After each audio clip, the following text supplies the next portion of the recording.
Vloggers के लिए hospital दिखाना, बीमारी दिखाना या फिर चोट या एक्सीडेंट दिखाना, ये अपने आप में बहुत सेंसेशन वाली बात होती है। लेकिन भाई जिनकी किस्मत खराब होती है ना, वो ये सब यूज करते हैं और उसके बाद में भी जब व्यूज ना आए तो फिर क्या करें, बड़ा प्रॉब्लम की बात हो जाती है। तो चलिए पूरी बात बताएंगे हम ऐसा क्यों कह रहे हैं। आज की चर्चा में आपका स्वागत है। जो लोग चैनल पर पहली बार आए तो प्लीज सब्सक्राइब कर लें और बेल आइकन भी दबा दें, जिससे कि आने वाली वीडियो की इन्फॉर्मेशन आपको टाइम से मिल जाए। आप हमारे इंस्टा आईडी पे भी हिट कर सकते हैं, इंस्टा आईडी नीचे दी हुई है। 3 दिन पहले एक स्टोरी शेयर करी जिसमें दिखाया है कि हाथ में आईवी लगी हुई है और हॉस्पिटल बेड पे लेटी हुई है। हाँ हाँ, हम डब्बा की ही बात कर रहे हैं। तो उसके बाद में चुप, यानी कि 2 दिन तक 3 दिन तक कोई व्लॉग नहीं आया।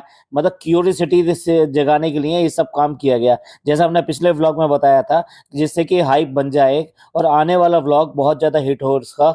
लोग परेशान होके ये पूछें भी क्या हुआ है, कोई सीरियस बात तो नहीं है, कोई प्रॉब्लम तो नहीं हो गई है। बट यहाँ तो दाव उल्टा चल गया।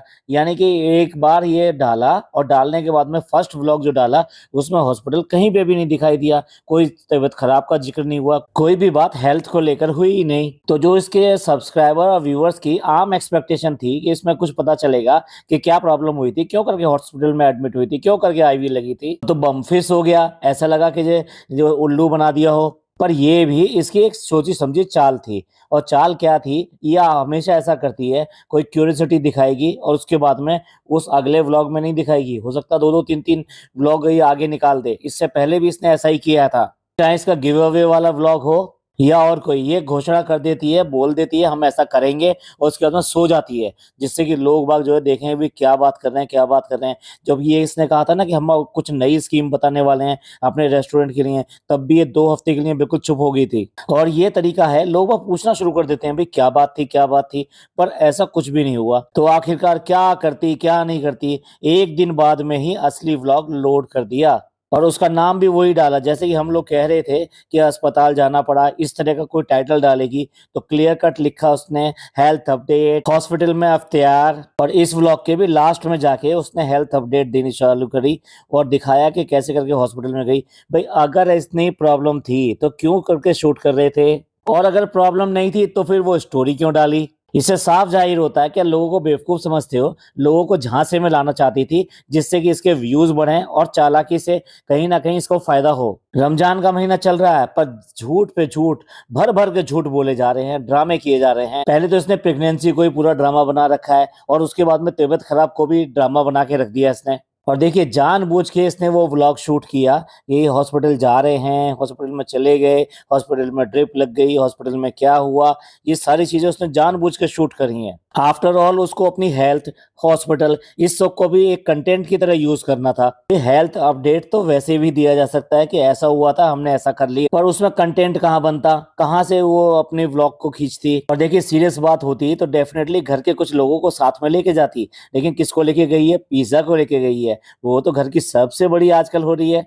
नॉर्मली घरों में क्या होता है कि प्रेगनेंसी के टाइम की जो बातें होती हैं, जो चीजें होती हैं, वो जितनी भी बच्चियां होती हैं या कुंवारी लड़कियां होती हैं, उन सब से छुपाया जाता है, उनके सामने बात भी नहीं करते और बच्चों के सामने बात नहीं करते। पर यहाँ यहाँ तो इसको पूरी तरीके से मैच्योर किया जा रहा है, पूरी तरीके से इसने उसको अपना पर्सनल असिस्टेंट बना के रख रखा है। अगर आजकल के व्लॉग देखें, जनाब का जो हीरो है नान, वो तो जनाब के लिए हो गया है और ये मैडम के लिए हो गई है। मैडम यानी कि अपनी डब्बा के लिए हो गई है। डब्बा के पीछे परछाई की तरह आज की डेट में लगी पड़ी है। ये जिस तरह से बेबी सिटिंग की जाती है ना, उस तरीके से इसको ढाला जा रहा है कि ये उसके साथ में बेबी सिटिंग करे। मतलब एक 19 साल की लड़की एक 36 साल की औरत को संभालेगी, बेबी सिटिंग करेगी उसकी। और हाँ, हम तो भूल ही गए, उसका हस्बैंड भी तो है ना फनी, वो भी तो इसी तरीके से बेबी सिटिंग कर रहा है। सारा टाइम घर पे पड़े रहना और बाहर का कुछ भी ना देखना।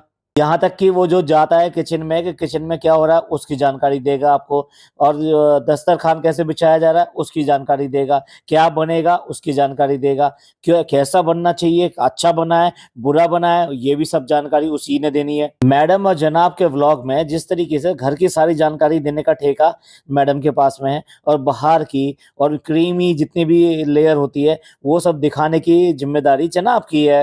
यहाँ हमारा फनी जो है मैडम का काम करता है, यानी घर की जितनी भी चीजें दिखानी है वही दिखाएगा। भाई लानत है इसको मर्द होने पर भी। तो चलिए टॉपिक पे वापस आते हैं। तो पिज्जा को लेकर वहां पर हॉस्पिटल में पहुंची है। अगर किसी को क्लियरिटी नहीं हुई है तो हम बता देते हैं। इसके जो टेस्ट हुए थे, जो ब्लड रिपोर्ट्स आई थी, उसमें इसका आयरन लेवल लो आया है। तो आयरन लेवल लो आने की वजह से हीमोग्लोबिन भी बहुत ज्यादा डाउन चला जाता है, जो कि प्रेगनेंसी में ठीक नहीं है, क्योंकि इसमें सब ब्लड की सबसे ज्यादा जरूरत होती है। इसलिए प्रेगनेंसी में पहले दिन से ही आयरन के टैबलेट या आयरन के कैप्सूल ये सब चलने शुरू हो जाते हैं। जिनको आयरन सूट नहीं करता उनको इंजेक्शन रेफर किए जाते हैं। जिनका हीमोग्लोबिन या आयरन इतना ज्यादा डाउन आ जाता है कि वो इंजेक्शन से पिकअप नहीं हो सकता, तो उनको उसी दूसरे टाइप के इंजेक्शन दिए जाते हैं, जो कि बेसिकली ड्रिप के अंदर डाल के दिए जाते हैं। और ये ड्रिप जो है, ग्लूकोज ड्रिप जो होती है 200 ml की, उसके अंदर वो इंजेक्शन डाल दिया जाता है। लेकिन बहुत स्लोली इसको पेशेंट को चढ़ाया जा सकता है। मैं पेशेंट इसलिए कह रहा हूँ कि जरूरी नहीं है प्रेगनेंसी वाले को ही हीमोग्लोबिन कम हो जाए या उसका आयरन कम हो जाए, बाकी लोगों में भी ये सब हो सकता है, बहुत लोगों में होता है। तो उसके लिए यही उपाय किया जाता है। ये स्लोली चढ़ाया जाता है। उसके बाद में आपका जो 1 हफ्ते के अंदर ही और 1 हफ्ते के बाद में आपका जो आयरन है और जो हीमोग्लोबिन लेवल है वो अप हो जाता है। पहले इस तरह के इंजेक्शन इस तरह के आया करते थे कि कम से कम आपको 3 इंजेक्शन लगाना पड़ते थे, तब जाके आपका हीमोग्लोबिन आ पाता था। आजकल सिंगल इंजेक्शन भी आ गया है, तो इसलिए एक बार के ड्रिप में ही उसका काम हो सकता है। लगता है थोड़ा सा मेडिकल ज्यादा हो गया, लेकिन ये सब बताना इसलिए जरूरी था कि ये एक सामान्य चीज है जो बेसिकली आप अपने घर पे भी करा सकते हैं और हॉस्पिटल में जाके डे केयर में भी करा सकते हैं। घर पे कराने का मतलब ये है कि जो भी नर्सिंग का वर्क करते हैं उनको आप घर पे बुला लीजिए, 2 से 3 घंटे में वो आपका ये सब काम करके अपने घर चले जाएंगे और आपका काम हो जाएगा। इसके लिए कोई पैरामीटर मॉनिटरिंग की जरूरत नहीं होती कि आपका फीवर चेक करते रहना चाहिए, टेम्परेचर चेक करते रहना चाहिए, या फिर आपका बीपी, आपकी पल्स, ये सब चेक करते रहना चाहिए। इन सब की जरूरत नहीं होती, आसानी से ये किया जा सकता है। इसी को इसने इतना बढ़ा चढ़ा के कि हीमोग्लोबिन कम हो गया, खून कम हो गया, आयरन कम हो गया। अरे बेवकूफ, ये तीनों चीजें एक दूसरे से कनेक्टेड हैं और एक ही चीज की अलग अलग नाम हैं। वो अनपढ़ गंवार भी कह रहा है कि उसके शरीर में बहुत सारी चीजों की कमी आई है। की नजर में तो बहुत सारी चीजें जो ना, नल्ली निहारी, कोरमा और टिक्का कबाब, न जाने कितनी सारी चीजें होंगी, क्योंकि इन्हें तो बस इतना ही पता है कि इन सब चीजों की जरूरत होती है, बाकी चीजों की नहीं। एक बार का आपको याद ही होगा जब आयरन के बारे में बात करी थी कि अगर लोहे के बर्तन में अगर खाना बनाया जाए तो आपका आयरन भी बढ़ता जाता है। लेकिन लगता है इस डब्बा ने खुद अपने ऊपर यूज नहीं करी, लोहे के बर्तनों में खाना नहीं बनाया, इसलिए इसका आयरन कम हो गया। ये वो लोग हैं जो ये पूछ सकते हैं कि अगर शरीर के अंदर आयरन है तो क्या मैं मैग्नेट से अगर करके देखूंगा तो हाथ पर चिपक जाएगा क्या वो? मतलब इनके लिए बर्तनों का आयरन और बाहर जो इन्हें लोहे की चीजें दिखाई देती हैं उनका आयरन और शरीर के अंदर वाले आयरन में कोई अंतर ही नहीं है। तो सीरियस इलनेस दिखाने का ये सिर्फ इसका बहाना था, जिससे क्यूरियोसिटी बने और लोग जाकर देखें। तो आप खुद ही समझ सकते हैं कि जब एक व्लॉग बनकर तैयार पड़ा हुआ था और दूसरा व्लॉग भी आधा हो चुका था और इसने उसको लोड करना था गैप के साथ में, लेकिन जब देखा कि पहले वाला व्लॉग बिल्कुल पिट गया तो फिर दूसरा वाला व्लॉग एकदम से अगले दिन ही उसने अपलोड कर दिया। रास्ते में ही बता रही है कि फनी ड्राइव कर रहे हैं, अब ये पिज्जा पीछे बैठी है और ध्यान से देखिए वो आज भी बिना बेल्ट के ड्राइव कर रहा है। और ये जो अपने आप को बहुत बड़ी व्लॉगर समझती है, ये भी बिना बेल्ट के आगे की सीट पे ही बैठी हुई है, जबकि ये प्रेगनेंसी की हालत में है। इन लोगों के दिमाग में बिल्कुल भी सेफ्टी की और सिस्टम की बिल्कुल भी तमीज नहीं है। और अगर कुछ भी हो जाए तो फिर लोग तो हैं ही दुआ करने के लिए, इस चीज के लिए दुआ कर दीजिए, उस चीज के लिए दुआ कर दीजिए, पर हम कुछ नहीं करेंगे। हम ऐसे ही उल्टा सीधा भी खाएंगे, उल्टी सीधी हरकत करेंगे। हमारे साथ कोई घटना दुर्घटना कुछ भी हो जाए तो आप हमारे लिए दुआ जरूर कर दीजिएगा। मतलब इसके लिए सारे लोग खाली बैठे हैं, उनकी जिंदगी में कोई दुख दर्द नहीं है, बस बैठे बैठे इसके लिए दुआ करते रहो। मैंने कहा था ना, हमेशा जो है ना उसके पिज्जा के पीछे पड़ा रहता है, कहता है अब इसका स्कैन हो चुका है और अब ये पिज्जा का नंबर है, इसका बस चले तो पता नहीं ये क्या करे और क्या इसके दिमाग में चल रहा है। क्योंकि ये पहला इसका पास्ट इतना गंदा है कि उसकी वजह से इसके ऊपर हमेशा शक ही होता है कि ये गंदा ही करेगा। अब देखिए इस आदमी ने अपनी अफ्तियारी का कितना बड़ा ड्रामा बना दिया। जो लोग बाग ये पूछते हैं ना कि आपके रोजे का मतलब सिर्फ क्या अफ्तियार करना है, यही सब खाना पीना है, तो वो इन लोगों की वजह से ही पूछते हैं, क्योंकि इन लोगों ने रमजान का मतलब सिर्फ खाना पीना ही दिखा रखा है। अब ये किसने कहा कि ये चीजें नहीं होंगी तो इफ्तियार नहीं हो सकता? अरे कुछ भी खाने को मिल जाए, जबकि वहां पे कीवी है, कुछ फ्रूट्स हैं जो कि वो डब्बा को काट के दे रही है, तो क्या उनसे इफ्तियार नहीं किया जा सकता? और ये जो बड़ी बी लेटी हुई हैं ड्रिप लगाए हुए, ये भी अपने आप को ज्ञान दे रही है कि फ्रेंड्स, अगर खजूर ना हो तो आप जो है पानी पी सकते हैं। इस बेवकूफ को बिल्कुल भी ये नहीं पता कि डायरेक्ट जो पानी कभी भी नहीं पीना चाहिए, कि जो पेट लगभग 12 घंटे से बिल्कुल खाली होता है, जिसमें ना पानी गया होता है ना खाना गया होता है, तो उसमें सबसे पहले अगर आप पानी पी लेते हैं तो वो आपको नुकसान कर सकता है। इसलिए हमेशा कहा जाता है कि थोड़ा सा कुछ खा लीजिए, और खाने में क्या बताया जाता है? सबसे पहले फ्रूट्स बताए जाते हैं, पर अगर नहीं है तो आप कुछ भी मुंह में डाल के अपना रोजा खोल सकते हैं। मैंने खुद कई बार ऐसा हुआ है कि जो बिस्किट का पैकेट होता है ओनली 5 रुपीज वाला, ना अवेलेबल होने पर उस बिस्किट के पैकेट से और पानी इसके साथ में रमजान का अपना खोला है, और उसके बाद में जाकर जो भी कुछ खाना पीना है वो खाया है।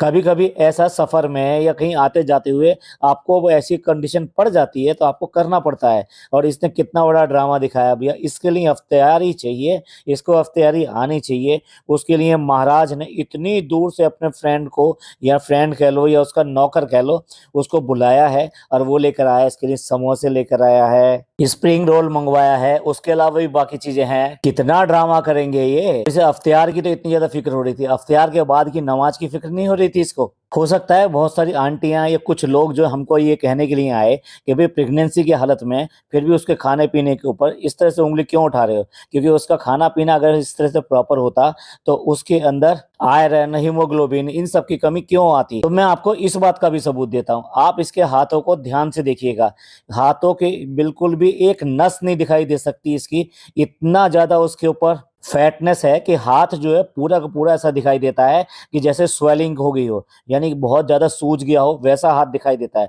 उंगलियां तो ऐसे छोटी हो गई हैं बिल्कुल, उसी की वजह से दिखाई भी नहीं देती हैं। यही हाथ इसकी कलाई का है, कलाई के आसपास का एरिया देखो कि इतना जबरदस्त तरीके से इसका मोटा हो गया है। तो क्या ये सब जो हुआ है, क्या ये बिना खाए पिए हुआ है? ये जो इतना ज्यादा खाती रहती है, और लास्ट में आके इसने लेक्चर दिया कि हमने जो है बड़ा दुख हुआ हमें कि भाई इस तरीके से कमी आई, हम लोगों ने ध्यान नहीं रखा, हम लोगों ने प्रॉपर तरीके से डाइट नहीं ली, हमने पूरी तरीके से खाया नहीं, मेरा मन नहीं करता था, और चिकन आता था लेकिन मेरा मन नहीं करता था। भाई कितना झूठ बोलती है, इतना सारा इसका खाना जो है अक्सर अक्सर ही नहीं, लगभग रोज रेस्टोरेंट से आता था, और उसको बैठकर ये खाते थे। और जब ये पेरेंट्स आ गए उसके बाद में भी उन्होंने जब घिया वगैरह ये सब चीजें बनाई, घिया और दाल वगैरह ये सब चीजें बनाई, तो उसको ये नहीं खाना था। नीचे से जाके अपनी माँ के घर से वहां से फिर दोबारा से चिकन लेकर आई। तो इसने खाया तो बहुत है, थोड़ा बहुत नहीं, बहुत खाया है, लेकिन जैसा खाना चाहिए, जो हेल्दी फूड खाना चाहिए, वो नहीं खाया है। क्या खाया?